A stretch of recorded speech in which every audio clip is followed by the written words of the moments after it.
विषमकटक थाना अंतर्गत उर्लाझड़ी ग्राम अंगनवाड़ी केन्द्र निकट में दुई व्यक्ति विद्युत तार खसी पड़जा फल पूर्व पीड़िका नामक व्यक्ति जनक घटनास्थल ही मृत्यु घटी समय दासिरी कुटुका नामक व्यक्ति गुरुतर होते। गुरुतर व्यक्ति विषमकटक आफसा संगठन किसी युवक घटनास्थल उद्धार कर विषमकटक ख्रीष्टियन मेडिकल रे चिकित्सा भर्ती कराइथिले। मृत व्यक्ति जनक सुंकपाड़ी ग्रामर और गुरुतर व्यक्ति जनक डंबुकृपा ग्रामर बोली जनापड़ी। उभय व्यक्ति गतकाली संध्या समय कौन कार्य उर्लाझड़ी ग्राम को साइकेल रे जाउथवा समय अंगनवाड़ी केन्द्र निकट में विद्युत तार खसी उपरे पड़जा फल घटनाटी घटी सूचना।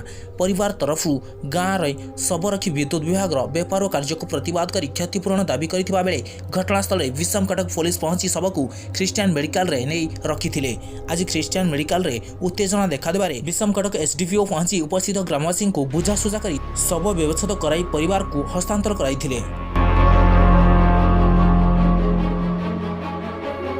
रायगड़ा विषमकटक गौतम लखांक रिपोर्ट IYA न्यूज।